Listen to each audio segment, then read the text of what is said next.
Dies ire, dies illa, solvet seclum in favilla. Bago natin simulan ang kwentong ito, gusto ko lang magpasalamat sa lahat ng sumagot tungkol doon sa langgam. Medyo nabawasan yung pagiging mangmang ko. Maraming salamat sa inyo. At saka doon sa tanong na napili kong sagutin, yung tanong na, ano po ba yung ibig sabihin ng intro mo, Pinuno? Isa siyang Gregorian chant na merong titulong Dies Irae. Yung part lang ng sa akin ay yung Dies Irae is silla solvet seclum in favilla. Ibig sabihin, ang kaarawan ng kapuotan. Sa araw na yon ay matutunaw ang mundo at magiging abo. Para sa mga nakakaalam ng Latin, pakitama ako kung meron akong mali sa sinabi ko. Pero yan yung pagkakaintindi ko. May kukonsidera itong isang Judgment Day song. Kaya para sa mga natatakot sa intro ko, medyo kabahan kayo. Isa sa pinakapaborito kong parte ng hymn na yan ay yung When therefore the judge will sit, whatever hides will appear. Nothing will remain unpunished. Buhay ba siyang salita? At magagamit sa mga nasa kaliwa? Yes, magagamit mo siya. Lalo na kung tama ang bawat bigkas mo sa mga letra nito. Dahil isa rin siyang uri ng kantang pumupuri sa ating Diyos. Masakit sa tenga yan ng mga nasa kaliwa.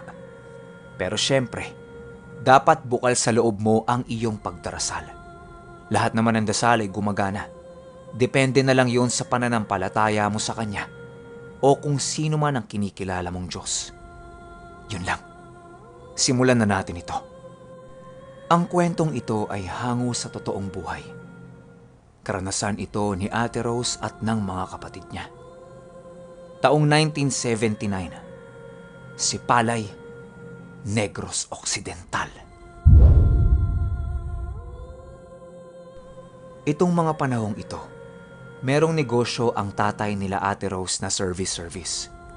Yung mga bus, kaso hindi mga aircon. Ewan ko lang kung uso na yung mga air-condition bus nun. Basta, yan yung negosyo nila. 5 ganyan. Takot na takot itong mga magkakapatid sa tatay nila. Kasi tuwing umuwi ito galing ng biyahe, palaging mainit ang ulo. Hindi naman sila sinasaktan pero yung bunganga kasi nung tatay nila, parang Armalite. Kung ano-ano ang pinagsasasabi sa nanay nila.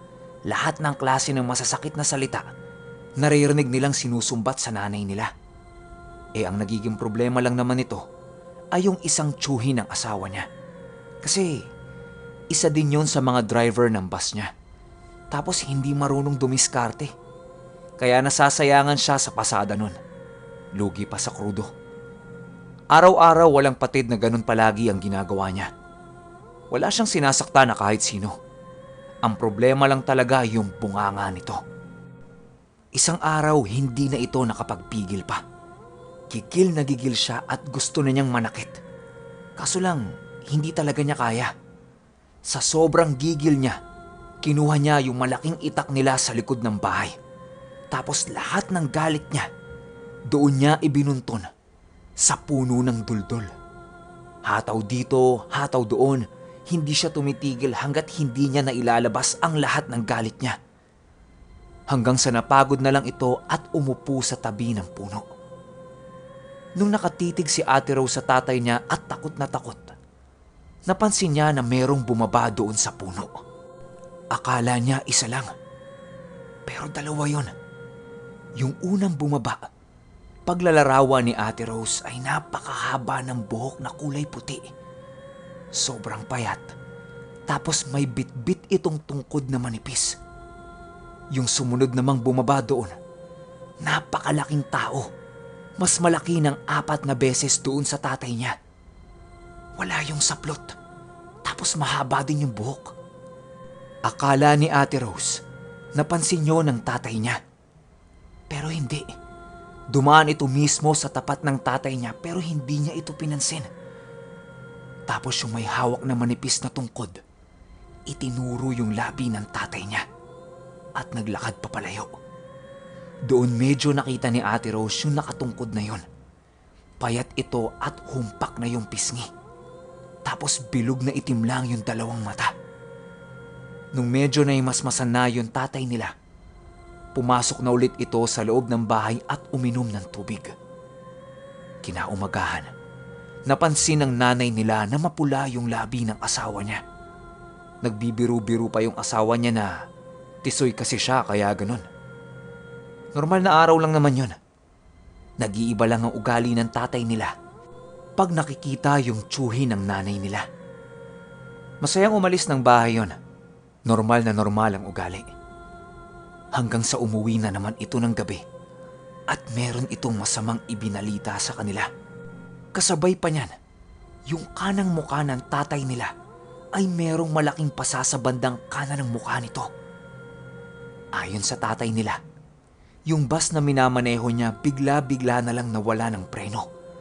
Mabuti na lang at naisalpok niya yon sa isang puno at wala namang namatay sa mga pasahero niya. Ang kaso nga lang, yung bus niya mismo ay total wreck na. Hindi na mapapakinabangan. Laking pasasalamat na lang niya talaga kasi hindi sumakto yung puno sa kanya, kundi patay siya pag nagkataon. Lahat sila nag-iyakan dahil sa nangyari. Pero wala naman ang magagawa kasi nangyari na eh. Lumipas pa ang ilang araw, isa-isa nang nagkakaroon ng problema yung mga bus niya. Hanggang dumating yung araw na hindi na niya mapakinabangan ang lahat ng ito. Doon na nagsimulang malugi ang kanilang negosyo. Kasabay niyan, yung paglaki ng itaas ng labi niya.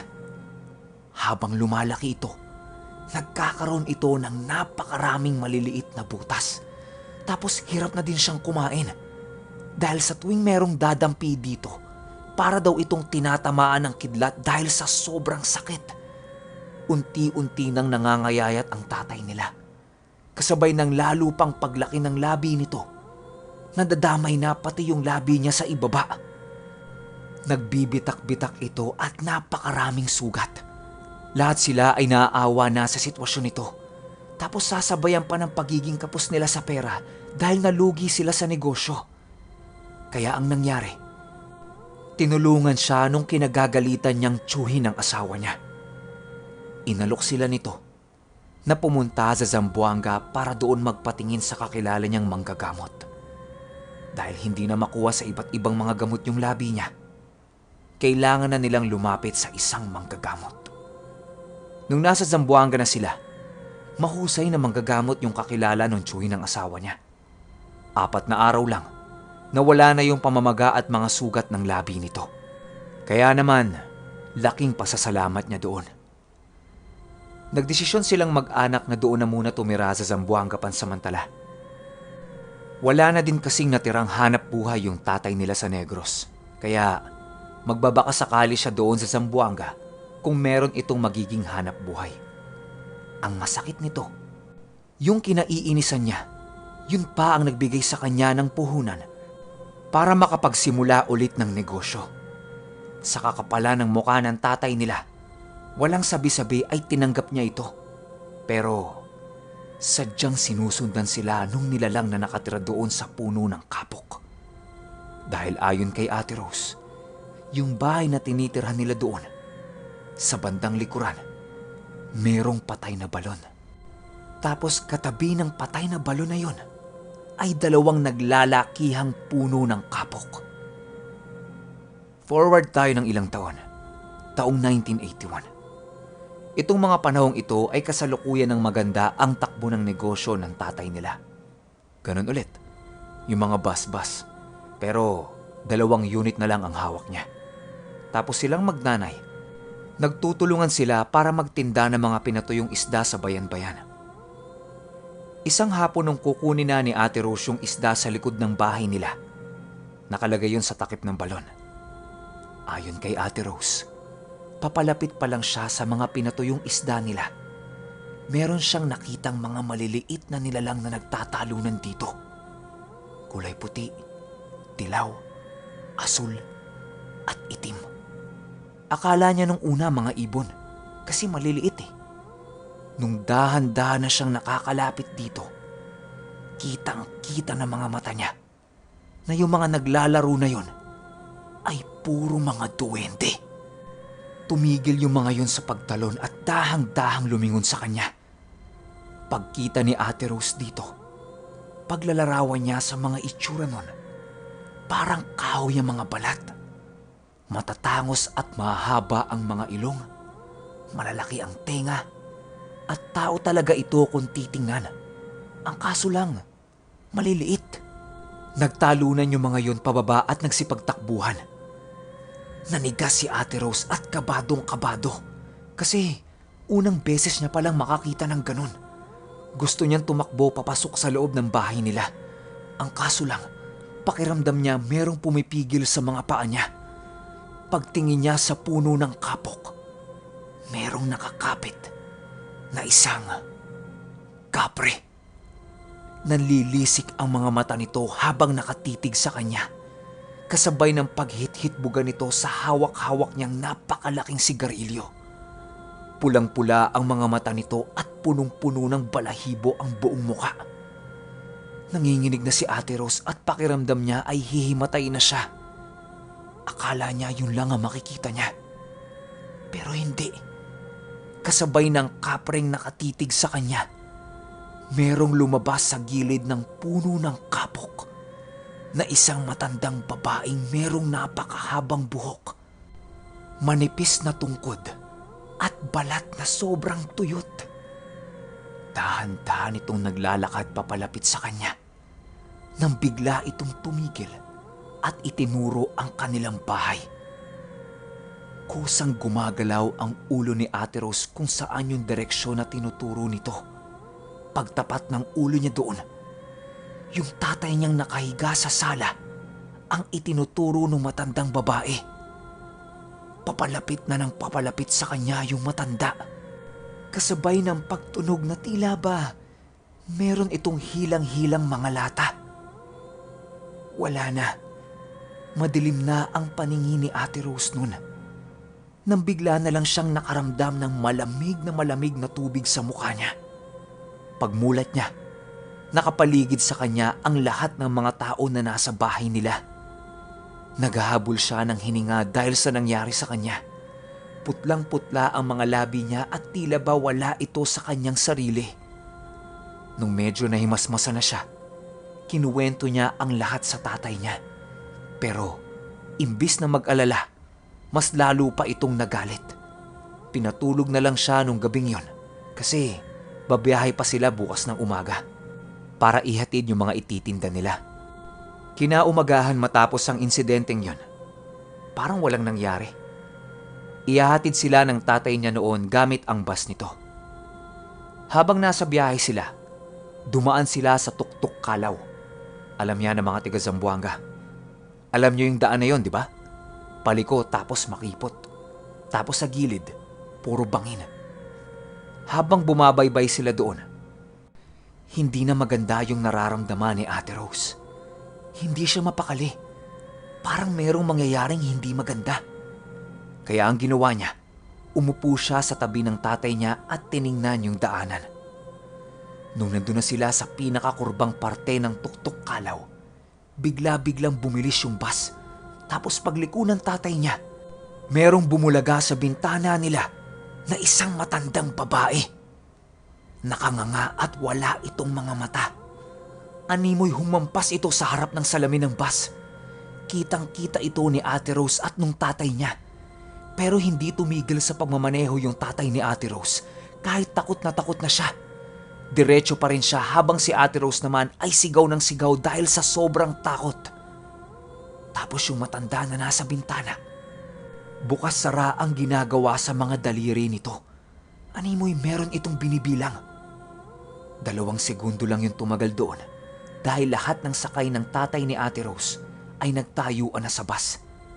Takang-taka sila kung bakit tili ng tili si Ate Rose.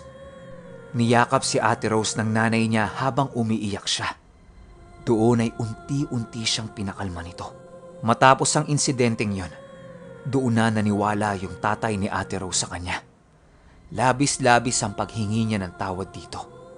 At magmula noon, umalis sila sa bahay na tinitirhan nila at lumipat. Ilang linggo lang ang lumipas. Ayon sa tiyuhin ni Ate Rose, pinagiba na niya yung bahay niya doon at ginawa na lang kulungan ng baboy. Dahil isang beses nung natulog siya doon, nakarinig siya na merong kumakanta sa likod ng bahay niya. Maliliit na boses, malaking boses, boses babae, iba-iba.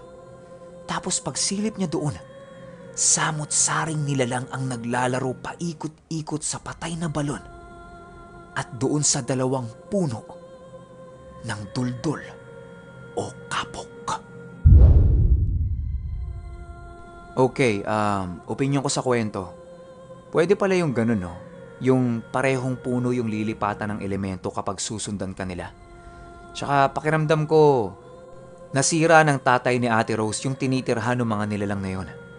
Kaya nung umalis yung pamilya ni Ate Rose doon, sinundan sila. Opinyon ko lang yan. Pwede kayo magbigay ng opinyon ninyo sa kwentong yan. Tsaka, grabe. Naisip ko yung itsura nung sinasabi ni Ate Rose na matandang babae. Grabe ang kilabot ko dun.